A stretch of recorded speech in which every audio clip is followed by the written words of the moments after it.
மேஷ ராசி அன்பு சொந்தங்கள் அனைவருக்கும் வணக்கம். எல்லாரும் எப்படிங்க இருக்கீங்க? இப்படி நம்ம நல்லா இருக்கீங்களான்னு கேட்க கூட ஆள் இல்லைங்க. நான் இருக்கனா இல்லையான்னு கூட பார்க்கறதுக்கு ஆள் இல்ல. ஆனா அவங்களுக்கு ஒரு தேவைனா எங்க இருந்தாலும் சரி தேடி தேடி வராங்க. அவனோட தேவைக்காக நீ இல்லாட்டி ஒண்ணும் இல்ல அப்படி இப்படின்னு செமையா டயலாக்லாம் பேசுறாங்க. காரியம் முடிஞ்சதும் கண்ல ஆளே படுறதில்ல. நம்ம பார்த்து பேச போனாலும் ஏளனமா பார்க்கறாங்க. சரி அது ஒரு புறம் இருக்கட்டும். உங்கள பொறுத்தவரைக்கும் கார்த்திகேயனுக்கும் மேஷ ராசிக்கும் பிரிக்க முடியாத ஒரு பந்தம் இருக்கு. வந்த வினையும் வருகின்ற வல்வினையும் கந்தன் என்று பெயர் சொல்ல கலங்கிடுமே. முருகனின் பெயரை சொன்னாலே அவர்களின் வினைகள் அனைத்தும் நீங்கி நன்மைகள் தேடி வருமே. அப்படிப்பட்ட முருகப்பெருமானை மனதார வேண்டிக்கிட்டு மேஷ ராசியுடைய கஷ்டங்கள் கவலைகள் எல்லாமே நீங்கி போகட்டும். உங்களுடைய எண்ணம் எல்லாம் பலிதமாகட்டும். உடைய செயல்பாடுகளுக்கு எல்லாத்துக்கும் அந்த வெற்றிவேல் முருகன் துணை வரட்டும். மேஷ ராசிக்காரங்களே, கார்த்திகை மாசம் பிறந்துருச்சு. உங்களுடைய தெய்வமாச்சே அவருக்கு நிறைய விசேஷங்கள் இருக்கு. அது என்ன? அது மட்டும் இல்லாம தலைப்பு என்னமோ என்னம்மா புதுசா ஏதோ ஒரு யோகம் சொல்லியிருக்க. எந்த யோகமும் எனக்கு பெருசா பலன் கொடுக்கல. இதுவும் வேசி யோகம்னு போட்டிருக்க. அப்படின்னு என்ன? புதுசா இருக்கே. வேசி யோகத்தினால எங்களுக்கு அதிர்ஷ்டம் கதவை தட்டுன்னு போட்டிருக்க. அப்படின்னா என்னம்மா? இப்படி யோசிப்பீங்க. அது என்னன்னு தெளிவா பார்க்கலாங்க. இந்த யோகத்தினால மேஷ ராசிக்கு எப்படிப்பட்ட பலன்கள் வரப்போகுது? உங்களுடைய துன்பத்தையும் துயரத்தையும் போக்கி அளவில்லாத ஆனந்தத்தை பெற போறீங்க. தீராத கஷ்டத்துல மாட்டிட்டு முழிச்சிட்டு இருக்கம்மா. இந்த பிரச்சனை தீர்றதுக்கு வழி கிடைக்குமா? திண்டாட்டமா இருக்கு. கை கொடுக்கறதுக்கு எந்த கடவுளும் இல்லையே. ஏதேதோ நான் பரிகாரம் பண்றேனே, ஏதேதோ கோயில் கொள்ளன்னு போறேனே, எதுவும் எனக்கு பெருசா கை கொடுக்கலையம்மா. இப்படி புலம்பக்கூடிய அன்பர்களுக்கு கூட இந்த கார்த்திகை மாதத்துல இந்த யோகமான காலகட்டத்துல வெற்றிவேல் முருகனை வழிபாடு செய்ய முக்கியமா உங்களோட வழிபாடு எப்படி இருக்கணும்னு தெரியுமா? முதல்ல பரிகாரத்தை சொல்லிடுவோம், அப்புறம் பலன்களுக்கு போகும். நீங்க வேற தீராத கஷ்டம், யாராவது கை கொடுப்பாங்களான்னு வேற சொல்லிட்டீங்க. ஆனதிடமும் காலையில குடிச்சு முடிச்சு வீட்டுல தீபம் ஏற்றி முருகப்பெருமானுடைய படத்துக்கு முன்னாடி உட்காந்துருங்க. ஓம் நமோ குமாராய நம, இதுதாங்க உங்க மந்திரம். இந்த மந்திரத்தை முருகப்பெருமானுக்கே உரித்தான பிரசாதம் விபூதி இருக்கு இல்லைங்களா, அந்த விபூதியில எழுதி அந்த மந்திரத்தின் மீது உங்க கை விரல் இருக்கணும். அது முக்கியமா ஆள்காட்டி விரல் இருக்கணும். அது மேல கை வச்சுட்டு 108 முறை அந்த மந்திரத்தை நீங்க உச்சரிக்கணும். இப்படி சொல்லும் பொழுது அனுதினமும் நீங்க சொல்ல சொல்ல சொல்ல உங்களுடைய துன்பங்கள் துயரங்கள் உங்களை விட்டு விலகிறது மட்டும் இல்லாம தலைவிதியே எனக்கு தப்பா இருக்குதுப்பா அப்படின்னு நினைக்கிறவங்க கூட உங்க தலைவிதியே மாற்றக்கூடிய அளவுக்கு சக்தி வாய்ந்த மந்திரம் அந்த முருகப்பெருமானுடைய மந்திரம். வேலோட மயிலோட யாமருக்க பயமேன்னு ஒரு தலைவிதியை மாத்தி எழுதுவர். கண்டிப்பா இதை செஞ்சு பாருங்க. நல்ல மாற்றத்தை கட்டாயம் நீங்க உணர முடியும். இது என்னைக்கு நான் தொடங்கணும்னு கேட்டீங்கன்னா, செவ்வாய்க்கிழமையில இருந்து ஸ்டார்ட் பண்ணுங்க. அது பிரம்ம முகூர்த்த வேலையில இந்த விரதம் நீங்க செய்யறது ரொம்ப விசேஷம். ஒரு சிலர் என்ன பண்ணுவாங்கன்னா, ஒரு நாள் 2 நாள் செய்வாங்க. பாதியில விட்டுடுவாங்க. திரும்ப வந்து பாத்தீங்கன்னாக்கா சாமியை குத்த சொல்லுவாங்க. இந்த பரிகாரத்தை ஏதோ குத்த சொல்லுவாங்க. ஒரு விஷயத்த செய்யறப்போ, அது ஆன்மீகத்தின் மீது நம்பிக்கையோட ஒரு விஷயத்த நீங்க தொடங்குறப்போ, கடவுள நம்பணும், அந்த பரிகாரத்த நம்பணும். அந்த நம்பிக்கையினால தான் அந்த கடவுள் உங்களுக்கு அத நிறைவேத்தி குடுப்பாங்க. நம்பிக்கையே இல்லாம நீங்க என்ன பண்ணாலும் அதுக்கு பிரயோஜனம் கிடையாது. நான் இத பண்றேன். என் அப்பா முருகப்பெருமான் எனக்கு இதெல்லாம் சரி செஞ்சு குடுப்பாரு அப்படிங்கிற நம்பிக்கையோட நீங்க பண்ணணும். ஓ! அப்பா இருக்காரு. அப்பா கிட்ட வருமானம் இல்ல. ஆனா அப்பா கிட்ட நம்ம என்ன கேட்கிறோம்னாக்கா, அப்பா எனக்கு வந்து ஒரு நோட்டு புத்தகம் வேணும்னு கேட்கிறேன். நியாயமான கோரிக்கை. படிக்கிற புள்ள படிக்கிறதுக்கு ஏதோ கேக்குது. அப்பா என்ன செய்வாரு அப்படின்னா, தன்னால முடியாத பட்சத்துல கூட கடன் வாங்கியோ, இல்ல வீட்டுக்கு தேவையான பொருட்கள வாங்காம விட்டுட்டு கூட உங்களுக்கு அந்த படிப்புக்கு தேவையான நோட்டு புத்தகத்த வாங்கி கொடுப்பாரு. அப்போ அப்பா கிட்ட நம்ம வைக்கக்கூடிய கோரிக்கை எப்படி? கண்டிப்பா நடக்குங்கிறது. அதேதான் நீங்க அப்பன் முருகன் கிட்டயும் வைக்கக்கூடிய நம்பிக்கை எப்படி இருக்கும்னாக்கா, கண்டிப்பா அது எனக்கு நடக்கும். அது கூடிய விரைவில் நடக்குங்கிற நம்பிக்கையோட அத செய்யணும். செஞ்சு பாருங்க, நல்ல மாற்றம் இருக்கும். வெற்றிவேல் முருகனுக்கு அரோகரா. பரிகாரம் பார்த்தாச்சு. இப்போ வந்து நம்ம அந்த யோகம்னா என்ன? அந்த யோகத்தின் காரணம் மேஷ ராசிக்காரங்க இந்த கார்த்திகை மாதத்துல எந்த மாதிரியான பலன்கள அனுபவிக்க போறீங்க? இந்த காலகட்டத்துல எந்த விஷயத்த நீங்க செய்யணும், எந்த விஷயத்த நீங்க செய்யக்கூடாது. எல்லாமே சாதகமா இருக்கா? ஏதாவது ஒரு சில விஷயங்கள் வந்து எங்களுக்கு பாதகமா இருக்கா? அத நாங்க எப்படி வந்து பாதுகாத்துக்கணும் எங்கள? இப்படி எல்லாத்தையும் தெளிவா பார்க்கலாங்க. வேசி யோகம் அப்படிங்கிறது நம்முடைய ஆன்மாவை குறிக்கக்கூடிய சூரியனால உருவாக்கப்பட்டது தான் இந்த யோகம். இந்த யோகத்தினால நமக்கு என்ன பலன் அப்படின்னாக்க, எந்த ஒரு விஷயத்தையும் மிக சரியா திட்டமிட்டு, அதற்கான வேலையை செய்து வெற்றி பெறது தான் யோகத்திற்கான பலன். ஸ்ரீ மங்களகரமான குரோதி வருடம் தக்ஷாயன காலம் நவம்பர் மாதம் 16ஆம் தேதி சனிக்கிழமையே கார்த்திகை நட்சத்திரம் கூடிய நாள்ல தமிழ் மாதமான கார்த்திகை மாதம் பிறந்துருச்சு. இந்த மாதத்த பொறுத்த வரைக்கும் நிறைய யோகமான காலகட்டங்கள் மேஷ ராசிக்கு பலன் கொடுத்திருக்கு. அதாவது இந்த மாதத்துடைய தொடக்கத்திலேயே கிரகங்களோட சஞ்சாரத்த வச்சு பார்க்கிறப்போ, ரிஷபத்துல குரு பகவான், கடகத்துல செவ்வாய் பகவான், கன்னி ராசியில கேது பகவான், விருச்சிக ராசியில சூரிய பகவான், தனுசு ராசியில சுக்கிர பகவான், கும்ப ராசியில சனி பகவான், மீன ராசியில கேது பகவான். சோ இந்த மாதத்துல இந்த கிரகங்கள் இப்படிதான் சஞ்சாரம் பண்றாங்க. இதுல நவகிரகங்களுடைய தலைவன்னு சொல்லக்கூடிய சூரிய பகவான் விருச்சிக ராசியில பயணம் செய்யறதுனால, விருச்சிக ராசியில சூரியனும் புதனும் இணைஞ்சிருக்கிறதுனால ஆதித்ய ராஜயோகம் உருவாகிடுச்சு. சூரியனாலேயே இப்ப 2வது யோகம் அப்படின்றது இந்த வேசி யோகம். சூரியனுக்கு 2ஆம் வீட்ல சுக்கிரன் சஞ்சரிக்கூடியதுதாங்க வேசி யோகம்னு சொல்லுவோம். இதனாலதான் வந்துட்டு வேசி யோகம் உருவாகுது. இந்த வேசி யோகமானது வந்து நம்மளுடைய ஆன்மாவை குறிக்கும் சூரியனால உருவாக்கப்பட்டது.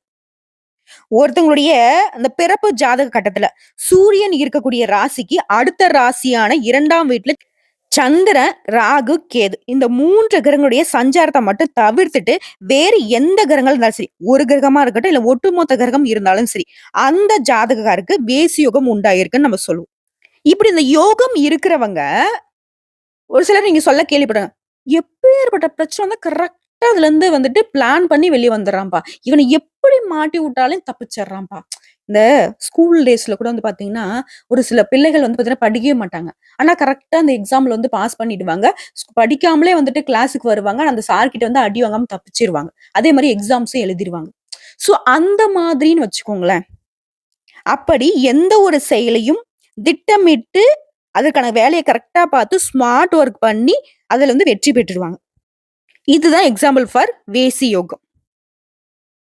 அதே மாரி இந்த கார்த்திகை மாதத்துல இந்த வேசி யோகம் வந்திருக்கிறது வந்து ஒரு தனிச்சிறப்புங்க. இந்த யோகத்தினால மட்டும் தான் மேஷ ராசிக்கான நல்ல பலனா அப்டின்னா, ஒரு சில கிரகங்களுடைய மாற்றத்தினாலும் உங்களுக்கு வந்துட்டு அதிர்ஷ்டம் உண்டாகியிருக்கு. அதுவும் அதிர்ஷ்டம்னா சாதாரண அதிர்ஷ்டம்ங்க. அதிர்ஷ்டமோ அதிர்ஷ்டம்னு சொல்லலாம். அது என்ன? கார்த்திகை மாதம் 18ஆம் தேதி கடக ராசியில செவ்வாய் பகவான் வக்ரமாகுறாரு. அதே நாள்ல சுக்கிரனும் தனுசு ராசியிலிருந்து மகர ராசிக்கு பெயர்ச்சியாகுறாரு. 3வதா இந்த மாதம் முழுவதுமே ரிஷப ராசியில குரு பகவான் வக்ரகதியில சுத்துறாரு. ஆனா சனியும் செவ்வாயும் ஒருத்தருக்கு ஒருத்தர் இந்த மாதம் முழுவதுமே பார்த்துக்கிறாங்க. இதனால மேஷ ராசிக்காரங்களே, முன்னாடி நான் சொன்னதுதான். கார்த்திகை மாதம் 30 நாளுமே அதிர்ஷ்டமோ அதிர்ஷ்டம் உங்களுக்கு. இப்ப சுருக்கமான பொது பலன்கள பார்க்கலாம். அப்புறம் நட்சத்திர பலன்கள பார்க்கலாம். மேஷ ராசிக்காரர்கள பொறுத்தவரைக்கும் இந்த மாதம் முழுவதுமே நீங்க மேற்கொள்ளக்கூடிய முயற்சிகள் எல்லாமே வெற்றி காண்பீங்க. நீண்ட நாட்களாக உங்களுக்கு இருந்து வந்த பிரச்சனைகள், உங்களுக்கு பிரச்சனையை கொடுத்துட்டு வந்த எதிரிகளுடைய தொல்லை இனி வரக்கூடிய நாட்களில் இல்லவே இல்ல. அதே மாதிரி உடல் ஆரோக்கியம். எந்த ஒரு ஆரோக்கிய குறைபாடு உங்களுக்கு இருந்திருந்தாலும் சரி, அந்த ஆரோக்கிய பிரச்சனைகள் எல்லாமே சரியாகும். அதே மாரி குடும்பத்துக்கு பார்க்கும். குடும்பத்துல இருந்து வந்த சண்டை, சச்சரவு எல்லாமே ஒரு முடிவுக்கு வரும். நீங்க கூட யோசிச்சிருப்பீங்க. அட போடா! வீட்டுக்கு போலாமா? வேணாவா? குறிப்பா மேஷராசி அந்த பெண்கள்லாம் வந்து பார்த்தோம்னா, என்னடா வாழ்க்கை இது? எல்லாத்தையும் நம்ம தலையில போட்டு உருட்டிக்கிட்டு இருக்கோம். யாராவது இந்த வீட்டு பிரச்சனைய தீர்க்கறதுக்கு வழி பார்க்குறாங்களா? அப்படின்லாம் புலம்பிருப்பீங்க. ஆனா இப்போ வந்து அந்த பிரச்சனை அப்படிங்கிறது தன்னால சரியாகும். குடும்பத்துல பிரச்சனை அப்படின்னு ஒண்ணு இருந்துச்சான்ற அளவுக்கு எல்லாமே சுமூகமா இருக்க போகுது. அது மாரி வேலைய பார்த்தா, வேலையில கொஞ்சம் வந்துட்டு சுமை அதிகமா தாங்க இருக்கும். இதனால உங்களுக்கு அனுகூலமான பலன் தான் உண்டு. உங்களுடைய வேலைக்கு ஏத்த அங்கீகாரம் கிடைக்கும். மேல் அதிகாரிங்கள சமாளிக்க முடியாத சூழ்நிலையில தத்தளிச்சிட்டு இருந்த நீங்க, அவங்கள சமாளிக்கிறது மட்டும் இல்லாம, அவங்கள உங்ககிட்ட கெஞ்ச வைப்பீங்க. "ப்பா இந்த வேலைய முடிச்சு குடுத்துருப்பா" அப்படிங்கிற மாதிரி. அதுவே சொந்தமா தொழில் செய்யக்கூடிய மேஷ ராசிக்காரங்களா இருந்தனா, வியாபாரத்த பொறுத்தவரைக்கும் எதிர்பார்த்தத விட நெறைய லாபத்த பெறுவீங்க. இந்த வார்த்தைய வந்து சொந்தமா தொழில் செய்றவங்க கேட்கிறப்போ இப்படி இன்ப தேன் வந்து பாயிற மாரி இருக்கும். உண்ம. ரொம்ப வந்துட்டு நீங்க கஷ்டப்பட்டீங்க. வியாபாரத்துல நெறைய வந்துட்டு சிக்கல்கள சந்திச்சுட்டீங்க. அதெல்லாம் சரியாகுது. எல்லாத்துக்கும் காரணம் இந்த யோகமான காலகட்டம் தான். அதுவே உங்களுக்கு வந்து ஒரு பெருசா ஒரு பிரச்சனை இருந்துச்சு இல்லையா? தீர்க்க முடியாத பிரச்சனை. வெளிய சொல்ல முடியல. எங்க சொல்றது? என்ன பண்றது? இந்த பிரச்சனைய எப்படி நான் தீர்க்க போறேன்? இந்த மாதிரி பிரச்சனை கூட பெரிய பிரச்சனையாவே இருக்கட்டும். அதாவது தல போற விஷயமாவும் இருக்கட்டுங்க. அது வந்து சரியாகும். அடுத்தது மாணவர்கள பொறுத்தவரைக்கும், கல்வியில இருந்து வந்த ஆர்வம் இன்மை நீங்கி, ரொம்ப ஆர்வமா படிக்க ஆரம்பிப்பீங்க. படிப்புல வந்து பார்த்தீங்கன்னாக்க, ரொம்ப ஆர்வம் இருக்கும். நல்ல மதிப்பெண் பெறுவீங்க. குறிப்பா சக மாணவர்களுடைய மத்தியில ஹீரோ மாரி சுத்துவீங்க. ஆசிரியர்கிட்டயும் பாராட்டுகள், பெற்றோர்கிட்டயும் பாராட்டுகள பெறுவீங்க.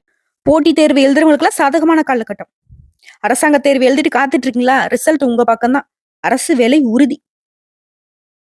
அடுத்ததான் குடும்பத்தை ஆளும் பெண்களுக்கு. வேலைக்கு போறவங்களா இருங்க, இல்ல வீட்டை நிர்வாகம் செய்யக்கூடிய பெண்களா இருங்க. இந்த மாதத்த பொறுத்தவரைக்கும் ஆன்மீக ரீதியா நெறைய சந்தோஷங்கள் கிடைக்கக்கூடிய மாதமா இந்த கார்த்திகை மாதம் இருக்கு. இது தொடர்ந்து நீங்க வந்துட்டு இன்னும் அதிகப்படுத்தணும்னா, தினந்தோறும் கந்த சஷ்டி கவசத்த நீங்க கேட்கிறதும், அத நீங்க படிக்கிறதும் உங்களுக்கு நன்மைகள அதிகமா கொடுக்கும். சுருக்கமான பலன கேட்கிறப்பவே மேஷ ராசி துள்ளி குதிச்சிருப்பீங்க. ஒரு மாரி நிம்மதி பெருமூச்சு விட்டுருப்பீங்க. இப்ப வந்து நம்ம நட்சத்திர பலன்கள பார்க்கலாம். அஸ்வினி, பரணி, கார்த்திகை நட்சத்திரம் 1ஆம் பாதம். அஸ்வினி நட்சத்திரம் சேர்ந்தவங்க. திறமையா செயல்படக்கூடிய ஆற்றலை பிறவியிலேயே பெற்றவங்க இவங்க. உங்கள பொறுத்தவரைக்கும் இந்த கார்த்திகை மாதம் அப்படிங்கிறது நன்மைகளை நிறைய தரக்கூடிய மாதமா இருக்கு. கேது இதுவரைக்கும் உங்களுக்கு இருந்த நெருக்கடிகளை சரி செஞ்சு கொடுக்கிறார். மொத விஷயம். பாம்பு கிரகம் உங்களுக்கு நல்லது பண்ணுது. அடுத்த வியாபாரம், தொழில்ல முன்னேற்றத்தை ஏற்படுத்துறாரு. போட்டியாளர்களால உங்களுக்கு ஏற்பட்டிருந்த நெருக்கடிகளை இல்லாம செய்யறார். உடல்நிலையில ஏற்பட்டிருந்த சங்கடங்களை போக்கி கொடுக்கிறார். வழக்கு விவகாரம் சாதகமா இருக்கும். உங்களுக்குலாம் வந்து டிசம்பர் மாதம் 3ஆம் தேதி வரைக்கும் சுக்கிரனால தனவரவு அதிகமா இருக்கும். பொன் பொருள் சேர்க்கைக்கு வாய்ப்பு இருக்கு. வாய்ப்பு இல்ல. கண்டிப்பா பொன் பொருள் சேரும். சொத்து வாங்குவீங்க. தம்பதிகளுக்கு இடையே இருந்த பிரச்சனைகள் நீங்க போகுது. குடும்பத்தில் நிம்மதியான சூழ்நிலை ஏற்படும். ஆனா பிள்ளைகளுடைய நடவடிக்கையில மட்டும் கொஞ்சம் கவனமா இருங்க. அடுத்து சனி பகவான பொறுத்தவரைக்கும் உங்களுடைய எதிர்பார்ப்புகள் எல்லாமே பூர்த்தி செஞ்சு கொடுக்கிறார். அது மட்டும் இல்லாம தொழில், உத்தியோகம், உடல்நிலை எல்லா விதங்கள்லயும் உங்களுக்கு நல்லது பண்றாரு. கேது பகவானும் ஓகேங்க. சூப்பரோ சூப்பர். சனி பகவானும் ஓகே. இந்த சூரிய பகவான் வந்துட்டு ஒரு சின்னதா உங்களுக்கு வந்து ஒரு ஹிண்ட் குடுக்குறாரு. என்ன தெரியுமா? உடல்ல பிரச்சனை வரதுக்கு வாய்ப்பு இருக்கு. அட என்னம்மா நீ இப்பதான் வந்துட்டு உடல் ஆரோக்கியம் மேம்படும்னு சொன்ன, இப்ப பிரச்சனை வரும்னு சொல்றேன்னு கேட்காதீங்க. சும்மா கொஞ்சம் மனசோர்வு. டயர்டா இருப்போம் இல்லையா? அந்த மாதிரி தான். மத்தபடி ஒண்ணும் கிடையாது. உங்க முயற்சிகள் எல்லாமே வெற்றியா மாத்துறவரு இவர்தான். மாணவர்கள பொறுத்தவரைக்கும் படிப்புல கூடுதல் கவனம் செலுத்துவீங்க. உங்கள பொறுத்தவரைக்கும் சந்திராஷ்டமம் அப்படிங்கிறது நவம்பர் மாதம் 30ஆம் தேதி இருக்கு. அந்த நாள் எங்கும் கவனம், எதிலும் கவனம். அதுவே அதிர்ஷ்டமான நாட்கள்னு கேட்டீங்கன்னா, அதே நவம்பர் மாதத்துல 25, 27, டிசம்பர் மாதம் 7, 9 இந்த நாட்கள சுப நிகழ்ச்சியோட தொடக்கத்திற்கு பயன்படுத்துங்க. உங்கள பொறுத்தவரைக்கும் பரிகாரம் அப்படிங்கிறது அனுதினமும் பைரவரை வழிபாடு செய்ய நன்மைகள் அதிகரிக்கும். அடுத்த பரணி நட்சத்திரம். துணிச்சல்காரங்க. நினைச்சத சாதிக்கணும். இதுதான் உங்களுடைய பிறவி குணம். உங்கள பொறுத்தவரைக்கும் கார்த்திகை மாதம் அப்படிங்கிறது திட்டமிட்டு செயல்பட்டீங்கன்னாக்க, எதிர்பார்த்த நன்மைகளும் அடைவீங்க. எதிர்பாராத விதங்களையும் நன்மைகளை அடைவீங்க. லாபஸ்தானத்துல ஆட்சியாக சஞ்சரிக்கூடிய சனி பகவானால பொருளாதார நெருக்கடிகள் விலகும். உற்பத்தி செய்த பொருட்களை விற்பனை செய்வீங்க. லாபம் அதிகரிக்கும். வியாபாரத்துல இருந்த தேக்கம் நீங்கும். உங்ககிட்ட வேலை செய்யக்கூடிய பணியாட்கள் ஒத்துழைப்பா இருப்பாங்க. அது ஒத்துழைப்பா அதிகமா கொடுப்பாங்க. அரசியல்வாதிகளை பொறுத்தவரைக்கும் செல்வாக்கு உயரும். தொண்டர்கள் கிட்ட ஆதரவு அதிகரிக்கும். நினைச்சதை சாதிப்பீங்க. அந்த நிலை இருக்கு. சூரிய பகவான் மாதம் முழுவதுமே உங்களுக்கு அஷ்டமஸ்தானத்துல சஞ்சரிக்கிறதுனால அரசு விவகாரங்கள்ல யோசித்து செயல்படுவது நல்லது. அதே மாதிரி அரசு ஊழியர்கள் அதிகாரிங்க கேட்ட கேள்விக்கு மட்டும் பதில் சொல்லணும். தேவையில்லாத எதுவும் எக்ஸ்ட்ரா கொஸ்டின் நீங்க கேட்கறதோ இல்ல எக்ஸ்ட்ரா பதில் சொல்றதோ இருக்கக்கூடாது. ஒரு சிலருக்கு உடல்ல சின்ன சின்ன நெருக்கடிகள் வரதுக்கு வாய்ப்பு இருக்கு. அதையும் நீங்க மருத்துவர்கிட்ட போனீங்க அப்படின்னாக்கா சரியாயிடும். சும்மா சின்னதா. ஆனா கேது பகவானை பொறுத்தவரைக்கும் அனைத்து சங்கடங்கள்ல இருந்தும் உங்களுக்கு பாதுகாக்கிறார். எதிரிகளால உங்களுக்கு ஏற்பட்ட பிரச்சனைகளை கூட சரி செஞ்சு கொடுத்து உங்களை வெளியே கொண்டு வர்றார். சின்ன வியாபாரம். சின்னதா ஒரு ரூ. 100 200 போட்டு நான் காய்கறி வியாபாரம் பண்றேமா, நல்ல லாபம் பார்ப்பீங்க. கூலி வேலை செய்றவங்கல இருந்து கோடி கோடியா பணம் சம்பாதிக்கக்கூடிய தொழிலதிபர்கள் வரைக்கும் உங்கள பொறுத்தவரைக்கும் கார்த்திகை மாதத்துல எந்த ஒரு குறையுமே கிடையாது. பண ரீதியா பிரச்சனையே கிடையாது. உங்களுடைய நட்சத்திரநாதனால வரவு அதிகரிக்கும். பழைய கடன்களை அடைச்சிருவீங்க. வாழ்க்கை துணைக்கிட்ட உங்களுடைய எதிர்பார்ப்புகள் பூர்த்தியாகும். பிள்ளைகளுடைய நலன்ல மட்டும் கூடுதல் கவனம் செலுத்தணும். அலைச்சல்கள் தீரும். அதன் வழியாக லாபம் கூடும். ஒரு சிலருக்கு புதுசா சொத்து சேரும். விவசாயிகள பொறுத்தவரைக்கும் விளைச்சல்ல கொஞ்சம் கவனம் செலுத்துங்க. மாணவர்கள பொறுத்தவரைக்கும் படிப்புல அக்கறை அதிகரிக்கும். உங்களுக்கு சந்திராஷ்டமம் அப்படிங்கிறது டிசம்பர் மாதம் 1, 2 இந்த 2 நாட்கள் எங்கும் கவனம், எதிலும் கவனம். அதுவே அதிர்ஷ்டமான நாட்கள்னு பார்த்தோம்னாக்க, நவம்பர் மாதம் 24, 27, டிசம்பர்ல 6, 9, 15 இந்த நாட்கள சுப நிகழ்ச்சிகள் தொடக்கத்துக்கு பயன்படுத்துங்க. உங்கள பொறுத்தவரைக்கும் பரிகாரம் அப்படிங்கிறது சனீஸ்வர பகவானுக்கு சனிக்கிழமைகள்ல நல்லெண்ணெய் தீபம் ஏற்றி வழிபாடு செய்ய நன்மைகள் அதிகரிக்கும். அடுத்த கார்த்திகை நட்சத்திரம் 1ஆம் பாதம். உறுதியோட செயல்பட்டு நினைச்சதை சாதிக்கக்கூடிய உங்களுக்கு கார்த்திகை மாதம் அப்படிங்கிறது சாதகமான மாதமா இருக்கு. சூரிய பகவான் அஷ்டமஸ்தானத்துல சஞ்சரிக்கிறதுனால உடைய செயல்பாடுகளை மட்டும் கொஞ்சம் நிதானமா செய்யுங்கன்னு சொல்றாரு. உடல்நிலையும் கொஞ்சம் பார்த்துக்கோங்கன்னு சொல்றாரு. அரசு விவகாரங்கள கவனமா இருங்கன்னு சொல்றாரு. ஆனா நீ எதிர்பார்த்த அனுமதி சலுகைகள் கிடைக்கும். மனசோர்வு நீங்கும். அதாவது கேது பகவானை பொறுத்த வரைக்கும் உங்களை பாதுகாக்கிறார்.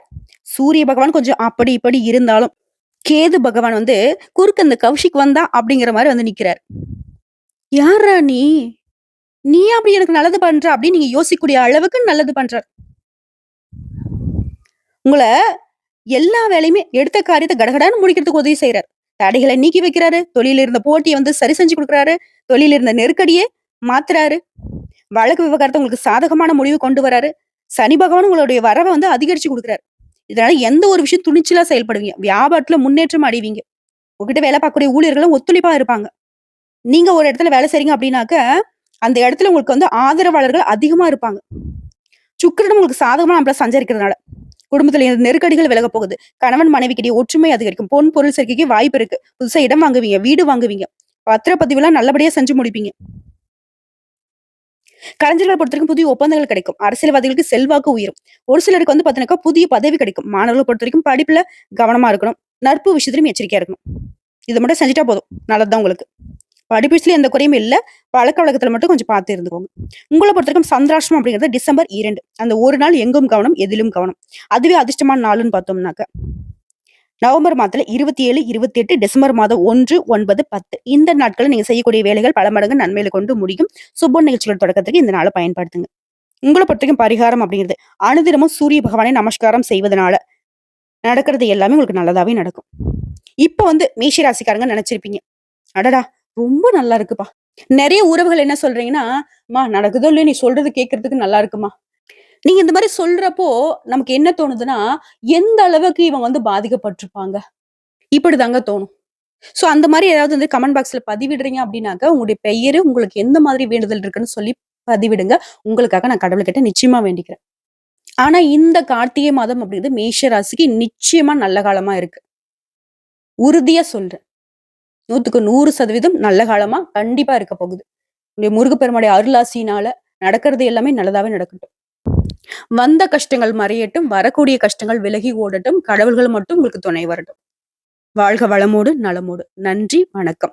நம்ம சொல்லக்கூடிய அனைத்து தகவல்களும் பொது பலன்கள் உங்களுடைய தனிப்பட்ட ஜனஜாதகத்தை பொறுத்து சிறிதளவும் மாறுபடுங்க. மேஷ ராசியை பொறுத்தவரைக்கும் இன்னல்கள் இல்லாத இனிமையான வாழ்க்கை அமைய வாழ்த்துக்கள். ஓம் முருகப்பெருமானை போற்றி போற்றி.